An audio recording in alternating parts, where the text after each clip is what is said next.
Hello, teachers. This is going to be a very quick video on 5 reasons why your students are not engaged. So let's get into it. Reason number 1, students are not being authentically included in your classroom. And when I talk about authentically included, I mean this is the moment at which students have offer a piece of themselves to the space, to the larger environment. It is the point at which they have some type of skin in the game because you, as the teacher, have invited them to contribute something of themselves, something that they can only contribute to the class. So it's not just asking the class, oh, who knows the answer to number 5, right? It's not something that's an answer that's in the back of the book. It's not a predetermined answer that some other person will know. It's an answer, or it's a contribution that the student can make that is authentically coming from them. And so we can authentically include students by including their voice, their time, their knowledge, their effort, their work, their interests, and their perspectives.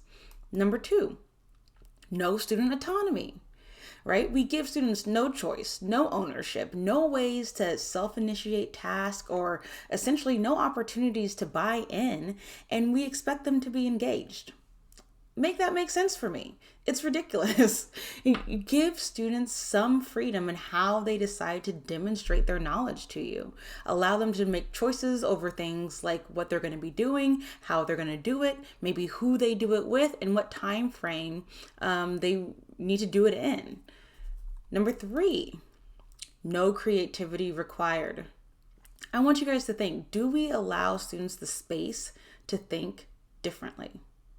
To use the information that we've given them in class to create something new, something that requires not only the knowledge that they've gained in my class, but also the knowledge that they've gained in other places, their community, their home, their family, their own lived experiences.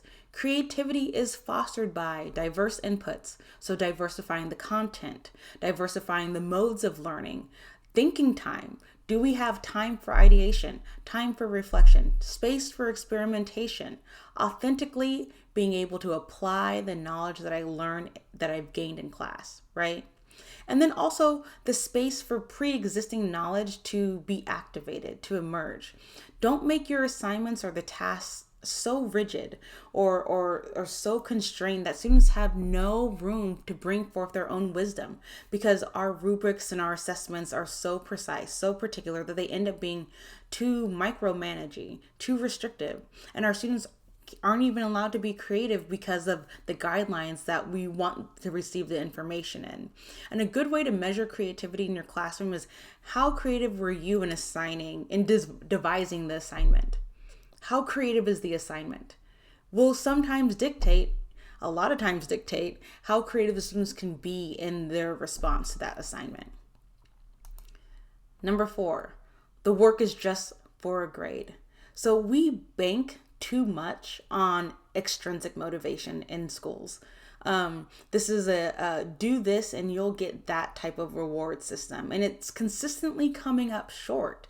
And grades should not be the only thing that's motivating your students or your class to work towards something. It should be greater than that, right? My work as a student, my learning should actually be going towards the greater learning of the class, or it should be contributing to my ability to apply my learning in an adult world context or my own context. So grades are really just arbitrary, and students know it and they feel it, and sometimes they don't care.